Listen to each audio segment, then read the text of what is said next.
the childcare providers are really interested in these types of activities, whether it be gardening or directly purchasing from a farmer or through a farmer's market, or even nutrition education type activities. But they seem pretty uncertain about how to get started with it. So they've requested a lot of different types of information and resources to get them started. And of course, technical assistance and having access to a food hub to sort of be the go-between between the farmers and the providers has really come to the forefront as something that is very needed to really get this going here in Alabama.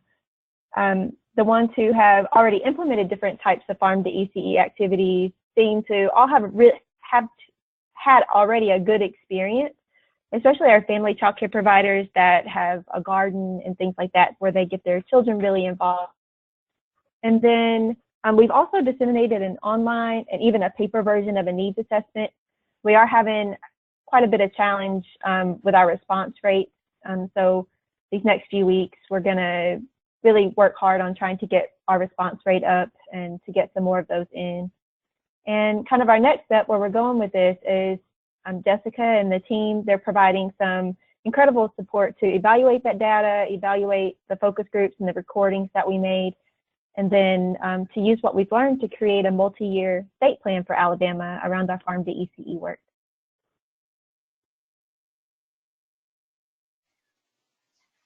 Thanks, Khaleesi.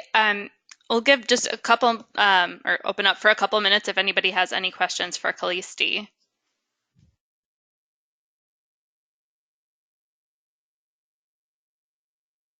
This is Allison in Georgia. We're also working outside of this project, but with farm to ECE, farm to preschool here, and I'm really excited about knowing that you are too. So I'm going to connect with you. I work primarily with Head Start programs, but our farm to ECE project is across all childcare services through Georgia Organics, and we've done a lot of surveying of staff and trying to understand access barriers. And I just wondered if that's some of the data that you may have of where access to fresh food is kind of your food deserts and things in Alabama, since you're just next door. Right. And a lot of our food deserts are our rural areas. We even have some food deserts in urban areas, but there really is a disconnect there with our food desert. That would be awesome to connect. Thank you. Yeah. And I follow Georgia Organics. I receive all their emails and things like that. So we very much look to you all as a leader in this type of work and as a model for us to sort of follow after. Yeah, and if you ever need help connecting, I'd be happy to. It's a great group of people doing that work here. Thank you.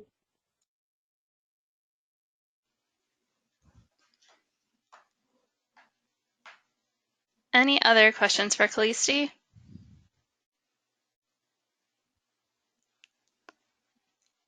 All right, then Jake, I'm going to turn it over to you in California. Sure, thanks. You can hear me, correct? Yep. Okay, cool. Hi, everybody. So just to refresh your memory, we're surveying our providers to see if providers we work with that have gone through our Wellness Champion program, which enhances and improves the environment of family child care plus center-based environments. We are surveying them to figure out if it's actually an intervention that works, and we're also trying to survey parents to see if the behavior change occurs at the home. So I guess some updates that we've established. We've made surveys, one for the provider, one for the parent, talking about the actual content of food that's being served, the physical activity, and also behavior change also. So we developed that. We sent it out in an exact target to our current Wellness Champion providers, plus providers that we've really engaged through other coaching and quality improvement kind of strategies. So there's providers that are and who are not wellness champions that are receiving this. And then we're asking them to distribute the survey to all their parents. So we've been receiving some responses there.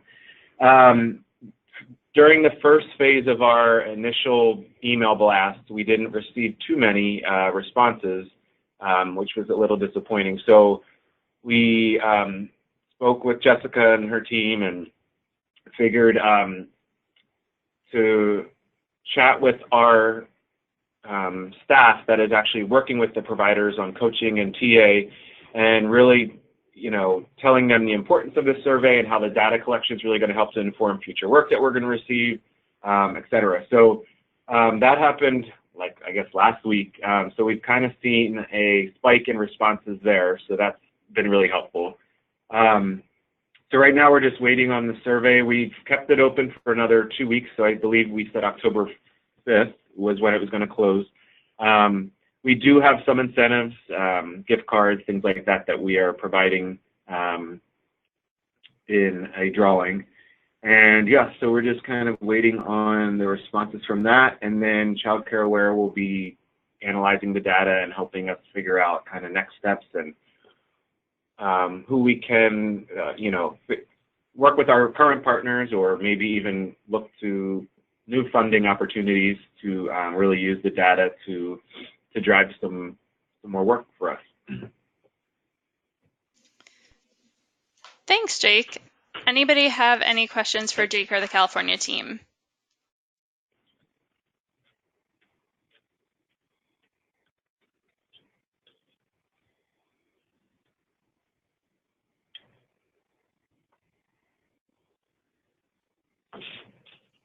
Okay, then we'll move along to Fozia in Georgia. Thank you. Hi, everybody. Yeah, as Jessica said, this is Fozia Eskew from the Georgia AAP. I should restate that. Georgia chapter of the American Academy of Pediatrics. Our partners locally here are the Department of Early Care and Learning, which also includes Allison, who you just heard from, who is our Georgia Head Start collaborating officer, because she's like a group of one. I know. And you made it sound so important, though. Phenomenal. So anyway, so I get the treat of working with Allison, and we were able to bring in the Department of Early Care and Learning a bit more in a project that the American Academy of Pediatrics supported, which was to promote safety and injury prevention modules to childcare staff. So as you and folks in childcare know, there's a specific process that each state has to support trainings, et cetera. And so our model here in Georgia is that there are individuals who are trainers, and we're bringing them in to, along with some childcare staff, for two-day conferences, one in sort of northwest of Atlanta and one south of Atlanta, to review the compilation module on safety and injury prevention in child care. And that'll be on day one. And then on day two, it'll be a half day where we'll work with trainers and talk to them about these other modules and encourage them to create curriculums to be blessed by the powers that be within DECAL and be fruitful and multiply, so to speak. So we partnered with two different hospital systems, which enabled us to get our space for free, so that's great. And we've been using Child Care Aware. Initially, we had thought that we could review injury reports in such a way to help trainers identify what areas of our state might benefit from which module. And by which module, I mean there's transportation, there's burns, there's choking, there's playground safety, there's medication administration, etc. So we initially worked with Child Care Aware on doing that, and then has some great mapping around that, but we also were faced with the fact that DECAL recently reviewed some of its language around how to categorize safety and injury prevention. And so while there's some recommendations from Child Care Aware, the state's already kind of taken a look at updating some of their terminology with regards to reporting. So it kind of overlapped, which is sort of a bummer because the folks at Child Care Aware really gave us some great information. But I think mostly that we're just excited to be able to come to the table and talk more broadly about these resources that are available through the Academy and how they align with activities that DECAL is doing, that Georgia Head Start is doing. And having that face time and those conversations hopefully will enable us to continue broad collaborations and continue to work forward to protect children in childcare. I think that's, Allison, that sound good? I think she's on mute, but I hope that I'm off mute, yes. And it's been a really great collaboration because for a lot of our providers, they don't ever get the opportunity to hear, they're used to hearing content and material from their peers and colleagues in the early childhood field. So to have the information delivered directly by a healthcare physician, it's really exciting, and I think it adds more validity to the importance of the material. And then day 2 will be in our wheelhouse, where we help those people that are going to try to replicate it and take it out into the community and access those resources, make sense of it. So I mean, there's a role for both of us, and I think both the medical side and the child care side are going to work so beautifully together with this. So I'm excited. Thank you. Anybody have any questions or comments for the folks from Georgia?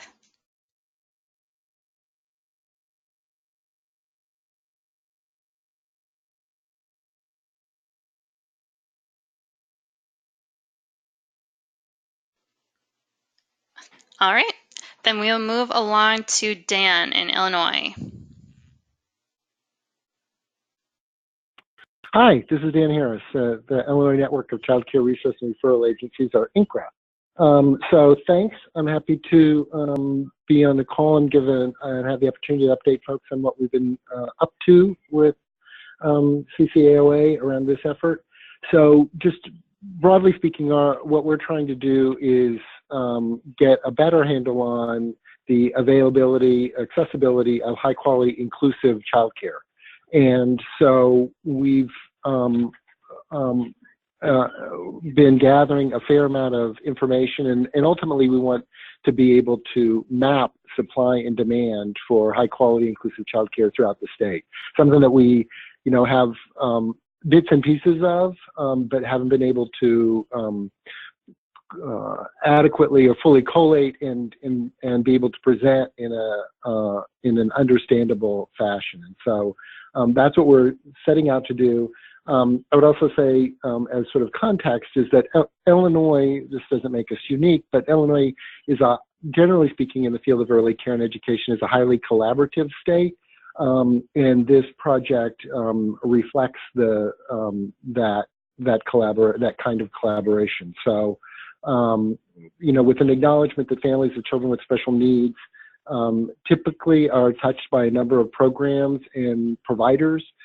We have participation on this project team from a number of sectors, including the state's education department, the State Board of Education, the Illinois Department of Human Services, which runs the state's early intervention program, the Division of Specialized Care for Children, which is operated out of the University of Illinois. That's the sort of one of the big Title V recipients to serve children with kind of severe challenges, as well as some advocacy organizations and other providers. So at least from my perspective, I think we've made great progress in this so far. We've already gotten a set of maps that we're reviewing. We have another monthly meeting coming up tomorrow, and to sort of finalize what set of maps, or not finalize, but have more input on the set of maps that we'll be using. It's been great working with CCAOA, the sort of technical expertise and sort of national perspective that they bring to the table has been extraordinarily helpful for this effort. So at least from my perspective, things are moving forward apace, and we're really happy with what we've been able to accomplish and produce through this effort so far. Thanks. Any questions for Dan or about the Illinois project?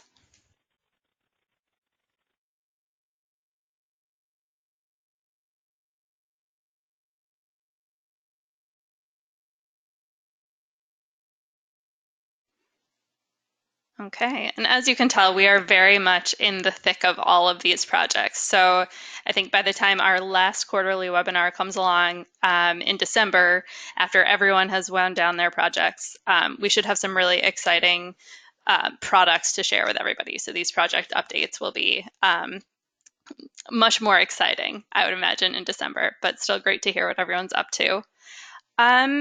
Rebecca, I think I saw you join later on. Are you able to share an update from Kentucky?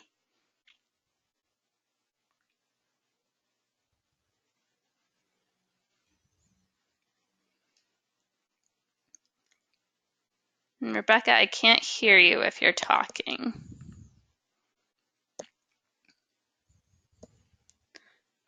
I think her phone's on mute. Okay. Is there anything I can do to unmute you? I don't think you're muted on my end. Let's see.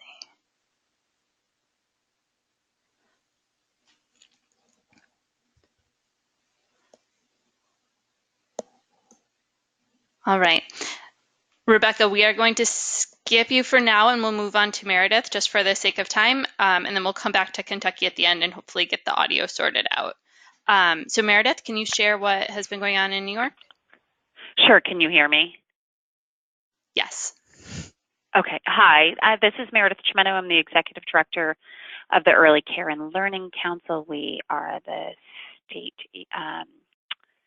member agency for the 35 CCR&Rs in New York State. And our project was to do a survey of program participants, of providers, as they look at the expulsion and suspension of children, specifically focusing on Black and Brown children, and how the pyramid model, which is a New York State adopted tool, influences either a reduction or looking at if there's no change at all in expulsion and suspension after going through pyramid model trainings.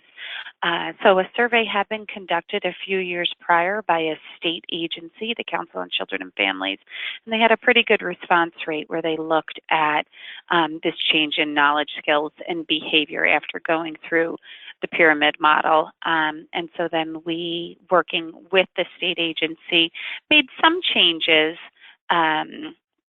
to the survey, not a significant number of them, and administered a survey over the course of the summer.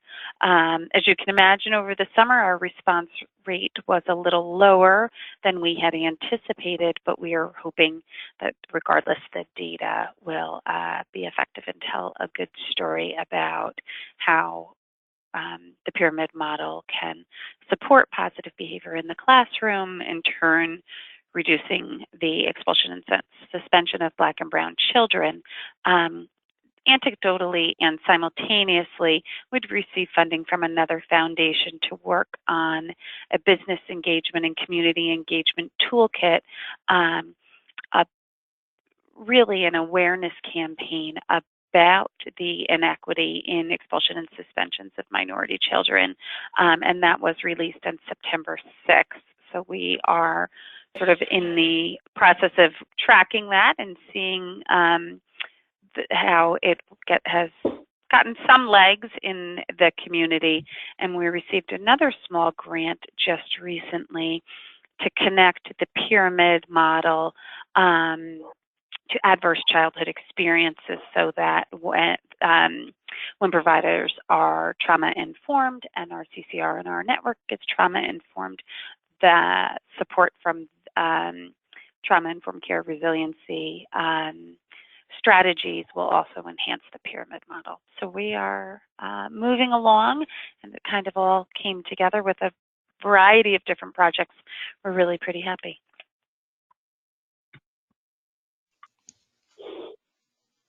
Thanks. Any questions? Yeah, any questions for Meredith? What state was that again? New York State. New York. Do you all keep data on rates of, I mean, in terms of, like, are you willing to share, are you able to share what you know, how often a child in preschool is expelled or, you know, asked to leave a child? Yeah, absolutely. We do. It's only through surveys, though, so it's not required state data. But we have done a series of surveys, and so we can absolutely share that. Are you all going to be moving towards trying to have it be reportable, as if, you know, to be required? That has been discussed. It's something that I'm not sure the state is looking to move toward. So we're working with them to have good discussion about it. Yeah, I think that's really important, and there are a lot of families who struggle with that. I mean, child care, affordable, quality, etc. You know, is so vital to the families being able to sustain, you know, employment and everything. And so, you know, families under stress, I can see that they may be more likely to lose their child care in this way. So. That's an awesome project. Thanks. Thanks. Thank you.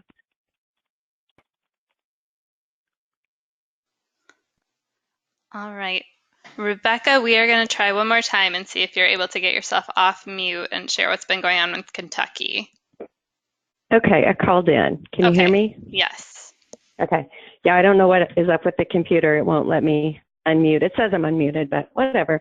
So in Kentucky, our partners are Child Care Aware of Kentucky, which is part of our University of Kentucky Human Development Institute, our Child Care Health Consultation, and myself. I'm with the Department for Public Health and the Health Promotions Branch. And our project is focused on deepening our work around technical assistance around nutrition in early care settings. And we have been working to refine our message for leadership to really speak to the importance of integrating this into work plans of different agencies that provide technical assistance in Kentucky. And then also some messaging around communities and getting communities to own some of this at the local level as well. And we are working with Child Care Aware of America around some mapping as well as some other states I've heard to really help share that message in a meaningful way for leaders, in addition to some one-pagers and things like that. But we really think the mapping will have some value and some weight to speak to our leadership. That's Kentucky in a nutshell. Thank you. Any questions for Rebecca?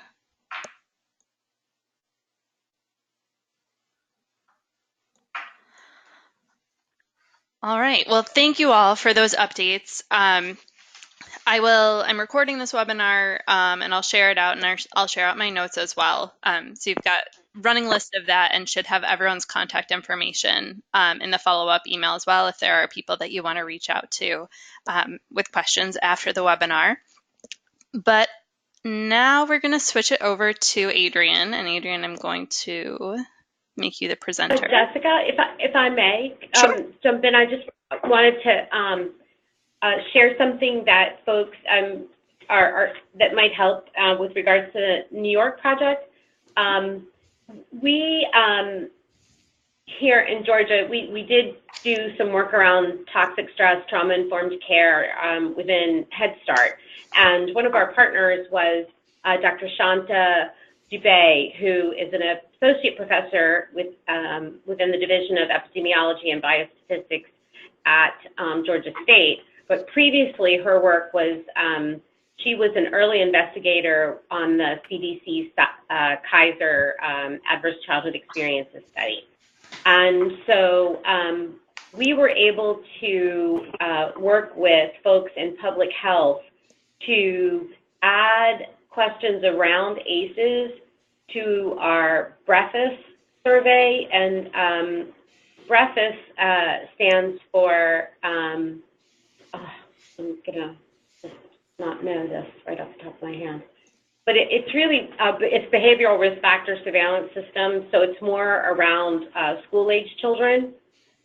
But I wanted to share, though, with folks that our data in Georgia is showing that the top 3 ACEs for our youth have been parental divorce, exposure to substance use, and exposure to childhood domestic violence.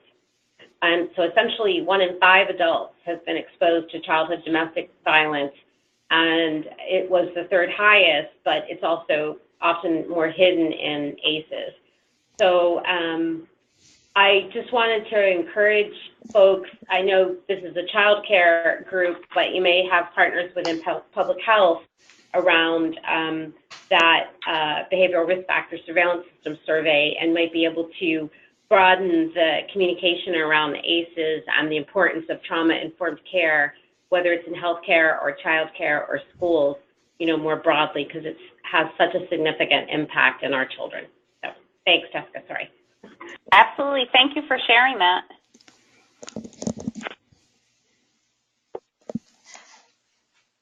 Yeah, thank you. And Fozia, I may be reaching out to you as we're putting together our report with New York, just to see if you have any additional insight that might be helpful for us on the ACEs side of things. Sure thing, yes. Dr. Dubé is a wonderful resource, and we've utilized her to try to increase the capacity of physicians to understand the intergenerational impact of ACEs, and as they move forward to addressing social determinants of health within, you know, the new bright futures. Awesome. All right. Any other questions or comments related to the project updates? I don't want to shortchange those because there's so much going on.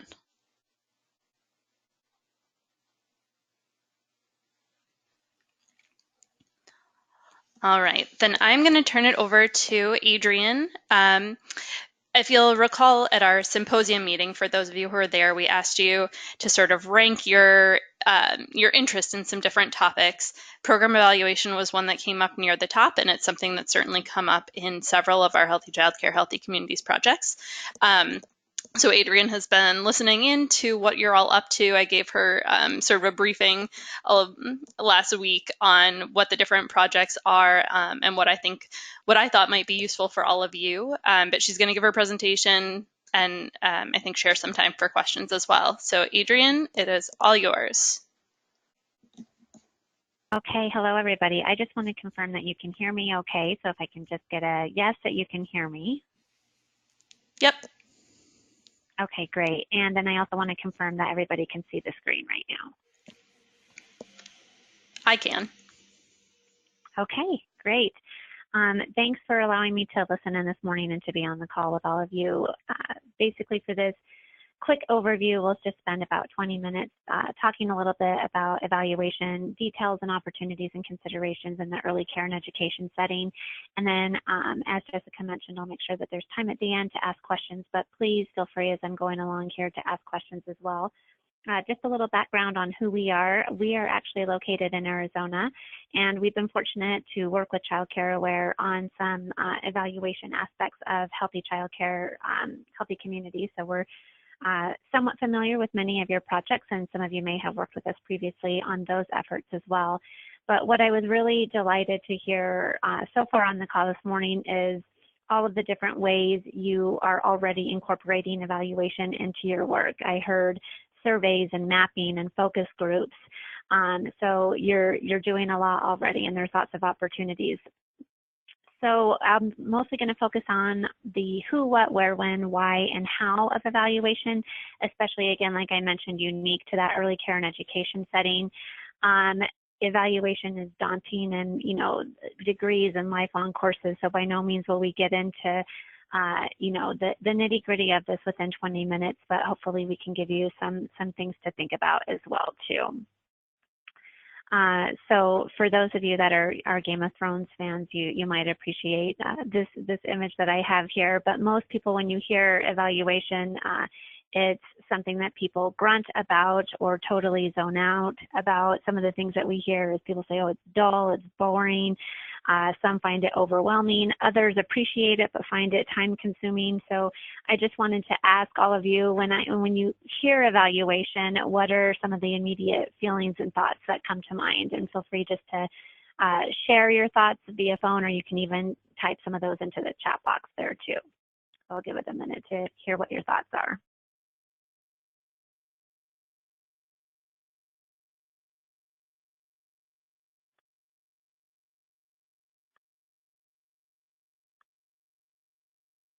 I don't see anything coming into the chat box. Is there anybody, let's just put it this way, is there anybody on the call that absolutely loves evaluation and considers themselves maybe a data nerd?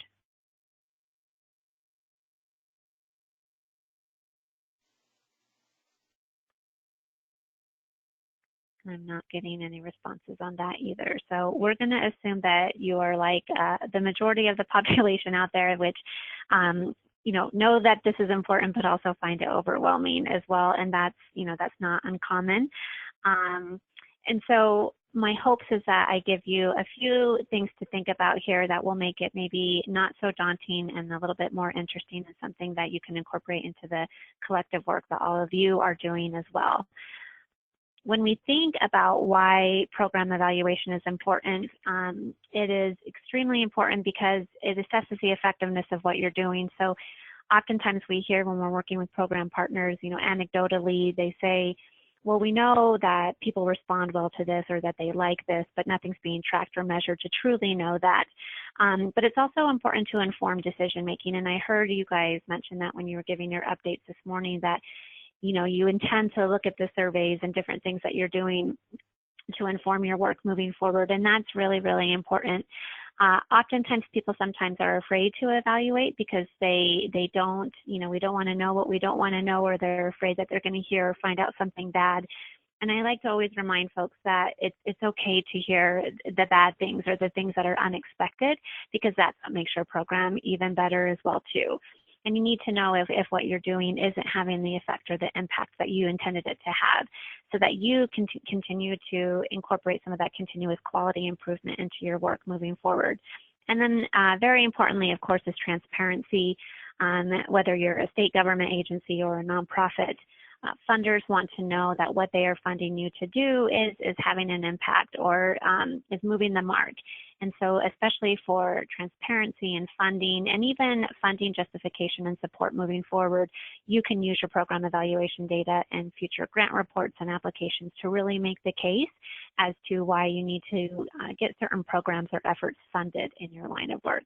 And that's just a few, of course, many of which, most of these I assume you guys are very familiar with. So when we look at all of the different things we are evaluating, there's no single right way to do evaluation. So you can look at quantitative data, you can look at qualitative data. I heard Alabama mention their focus groups, which gives you really great, rich qualitative data. It can be observational, it can be self-reported. Some of you mentioned that the surveys are self-reported and the limitations that you do with that. It can be an environmental assessment or scan. You can measure, you know, start to count widgets and measure things like the frequency of exposure or the degree of implementation of a strategy or a policy that you're working on. It can be interviews, key informant interviews with childcare owners or providers, surveys of teachers or providers or owners or parents. And I heard California mention that they're surveying both providers and parents, which is excellent to be able to compare those two. focus groups, classroom practices, an inventory of things that they are doing in the practices. If you're focusing on policy work, polling can be an excellent evaluation tool.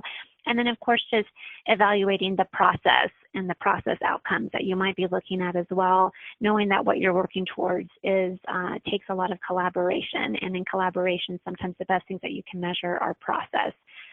You also mentioned, a lot of you mentioned mapping, whether it's things from food deserts to, different areas that you might be providing services or where you're not providing services. And so mapping alone can also be an evaluation tool that you can use.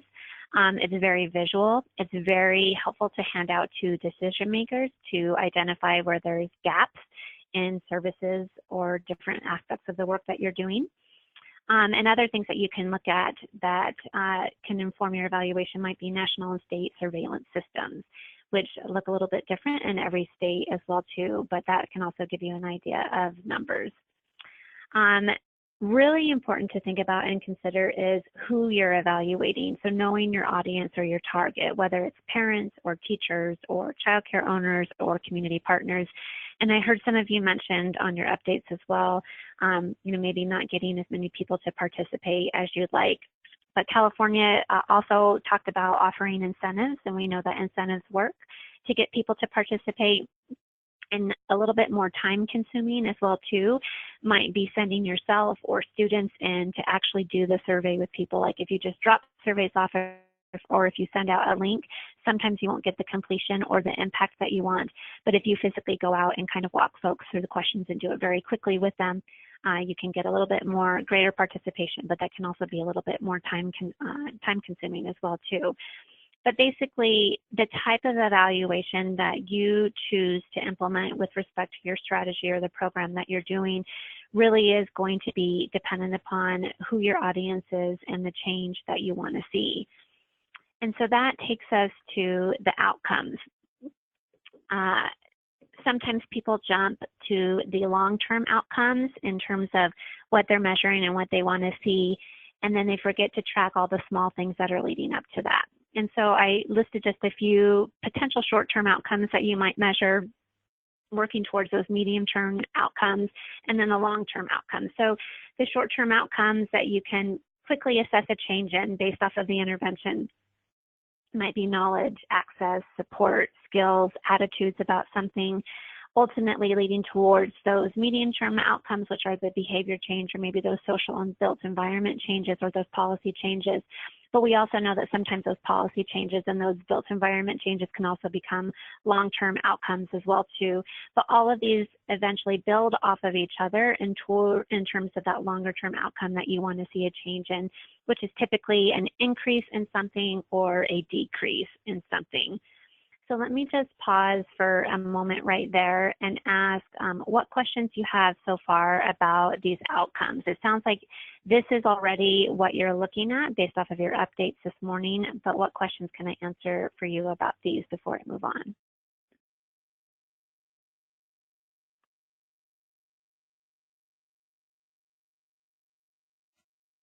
This is Allison in Georgia, and we're doing the safety, health and safety in childcare settings training. Mm-hmm. So it's just hard to gauge behavior change and policy changes. I wonder if you have any recommended, like we thought about embedding some data in collection within the actual training while we have them there, but is there any recommendations for how to capture some of the long-term implications, and did they use it, all of that kind of pieces? I think that's where we get hung up. Sometimes we can definitely quantitatively say we did what we said we were going to do, and here's how many people came, and here's what was said. But the hardest part is measuring what did they take from that, because we have kind of two audiences. We have a trainer who's going to replicate, which is great, but we also have actual recipients, childcare providers themselves, Head Start staff themselves, and what will they do differently when they go back? Yeah, great question. So absolutely, when you have them as a captive audience there in a training where you're really, offering up information and hoping to change knowledge, one question that you can include on your training evaluations is that leads to the policy piece is asking if they do or do not have a current policy in place for whatever it is that you're trying to train on. And that also gives you a baseline for your trainings moving forward. And then if you bring them back for the next training, it could be, do they now have a policy in place? Or if they do have a policy in place, you could ask them on those evaluations as well, like the degree to which they're actually implementing that policy. Or you could be measuring if that policy is being communicated to parents and families and caregivers. So there's lots of things that you can embed that are policy-related questions onto your training evaluations as well, too, that can help you lead towards that. And it can also help to justify why you might want to move towards a policy change as well, too. You could say, we've done, this many trainings that involve the people that attended, only 10% of them actually have a policy in place. So our goal is to increase that to 15%. And that gives you a little bit of a baseline and some metrics to move towards. So hopefully that's one way to slowly help. Yeah, and move that's a that great into, idea. I didn't even think about Great. applying Yeah. it to their current policy.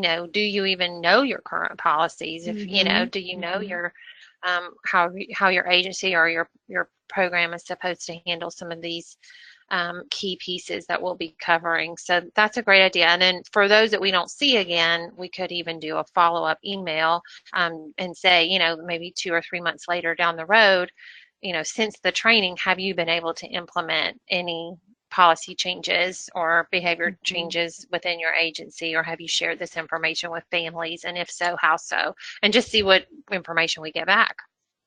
Yeah, That's absolutely. a great idea. And I'm a big fan of follow-up evaluation. So conducting an in-person evaluation when you have them there as a captive audience, but also then following up with an additional quick survey or evaluation maybe a month later, if you can capture people's emails, is another great way to kind of start to measure the changes and the trends. Awesome. Thank you so much. Sure. So speaking of kind of establishing your baseline, this becomes so critical and important. And so thinking about the evaluation from the very, very beginning, from the point from when you're writing your grants to, developing your work plans, evaluation is done best when it's built in from the beginning. If you try to go back and do it after the fact, it just becomes frustrating and challenging. And it's not to say that you can't do that, but making considerations from the beginning is really important. And that's where that baseline piece becomes really important. So if you just had to pick one single or a few indicators that you wanted to look at as you're writing your work plans and your strategies and your approaches, always start with, well, how will we measure this, and have some existing indicators in mind. And if there isn't an existing way to measure it, if there's no indicators in place, then that becomes the challenge of coming up with something that will give you that as well too. But why these consistent indicators over time become really, really important is because measuring trends to see if it's actually moving in a desirable direction is really, really critical. And so if it's not, if things are getting worse, or if there's been a drastic increase, then that is a sign and a signal that maybe you need to change strategies or approaches as well. And then ultimately, the reason why you're all doing this is because you hope to see better outcomes in whatever sector or area that you're focused on. And so you really do want to look at and say, okay, are these activities that we're doing actually leading to better outcomes as well too? And so at least having some type of baseline from the very beginning and then continuing to measure that on a consistent basis moving forward is going to give you that indication of trends. You can measure it on an annual basis. It's more simple that you keep it, not trying to have a ton of different indicators. The more likely you'll be able to get people to participate and actually be able to see whether or not you're changing the curve over time. And then other important considerations as you're developing your evaluation is not just establishing a baseline and those initial indicators that you want to look at, but of course is your end user. And the ease of the application, the desired reach, and of course, in the early care and education world is having flexibility. These folks are very, very busy in the classroom. And if you were to walk in and say, here, we have a 40-question survey for you to complete, you'd probably just get laughed at. So we want to be mindful of how busy and how overwhelmed they are and how many different hats they wear, and try to keep the evaluation as simple as possible. Also, the application of it, nice and easy. With technology now, there's so many different cool apps and platforms and tools, and you can even leave a tablet, at the front desk if you're trying to catch something from parents as they're, signing their kids in and out for the day. Have a tablet up there with 3 quick questions. There's lots of creative ways that you can integrate technology into what you're doing that will also make it much easier for all of the users that are involved as well, too. And then for the desired reach, with focus groups and more of that qualitative data, that might be a little bit smaller. With more of that quantitative numbers, that might be a little bit bigger. You can always come up with your desired reach based off of the population or the geographic region that you're working in as well too.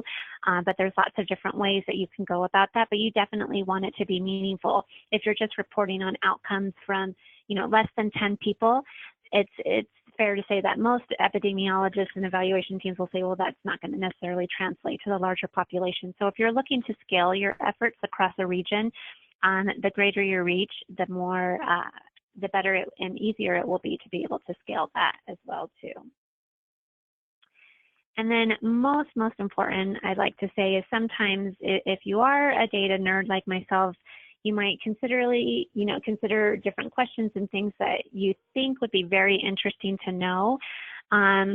But always ask yourself, are we just asking this for the sake of asking, or do we actually have the intent to do something with it once we get this information? And that is really critical, because you can actually do more harm than good. If you overwhelm folks with the amount of information and what you're collecting, and you're collecting it just to collect it because it's interesting to you, but that you're not going to actually ever do anything with it, you'll hurt your relationships with the community partners and with the community, and also, starts to break down trust as well. And this also becomes an equity issue. Oftentimes when we're doing evaluations, especially out here in Arizona where we have a lot of tribal communities, folks always want us to go in and ask things of our tribal communities, but we know that takes, that impacts trust. And then my question back to them is always, well, if I ask them this, do you intend to do something with this information once you get it, or are you just going to kind of sit on it?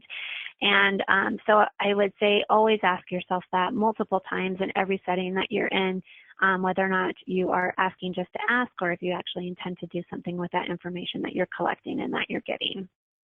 And then of course too, if you are collecting information from folks, tell them how you're going to use it and share it with them too, because they might be interested in hearing and learning the outcomes too. Oftentimes in early care and education settings, folks go in and survey teachers and providers and parents, and we go back in and we see them and they say, well, whatever happened with that data and that information? I'd really like to know what happened with that. So make sure that you're sharing it back with the audience that you're working with as well too.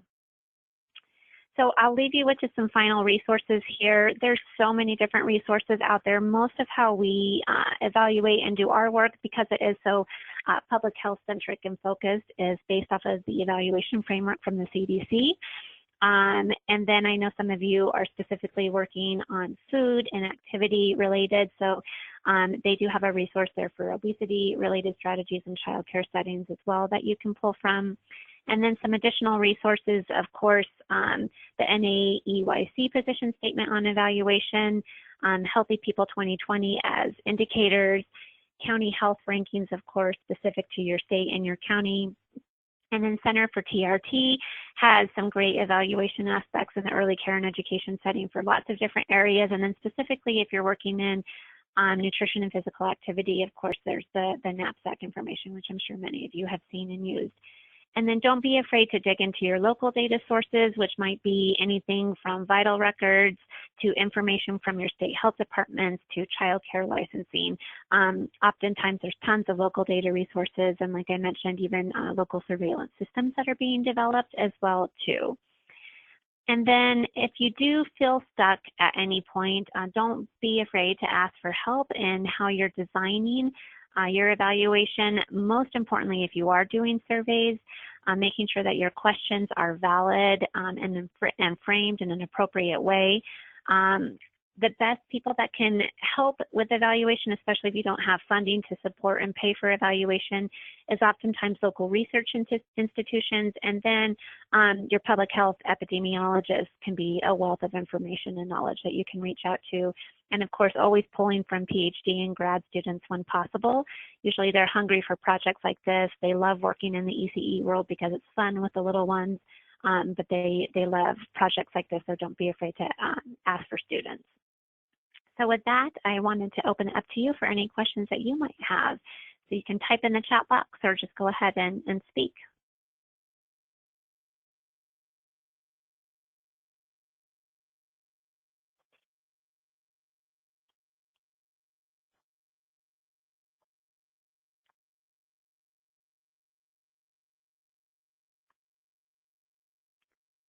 So I know I went over everything pretty quickly. I'm seeing some comments here in the chat box from evaluation being tedious and different comments from earlier. And then I love though data helps to support the need for work and support tracking behavioral changes. All of that's important points.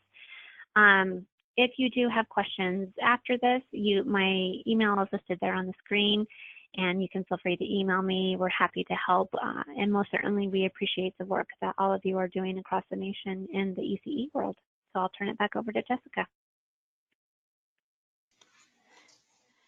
Thank you so much, Adrienne.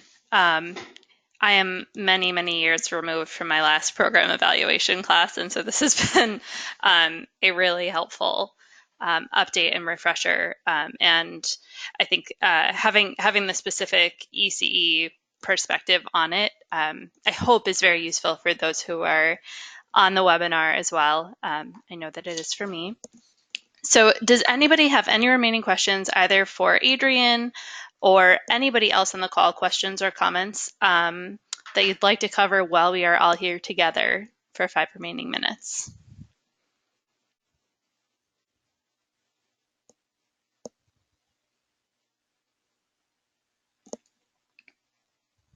I just wanted to say that this has been really helpful just with thinking about future projects and even this particular project that we're working on. So thank you very much.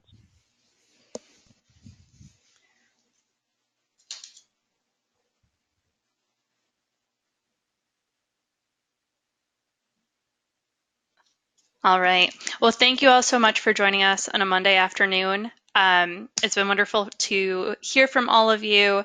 I'll be sharing out, again, my notes. I'll share the recording and also share Adrienne's slides. Feel free to pass them along to any of your team members who weren't able to join. And we'll be reaching out in the next probably month or two to get the December webinar scheduled, but otherwise we'll move forward with monthly calls. And when we all come back here together, we'll have wonderful final products to share. So thank you all for your time and for your effort, and I look forward to catching up with all of you soon. Thanks so much. Thank you. Thank you. As long as they have it within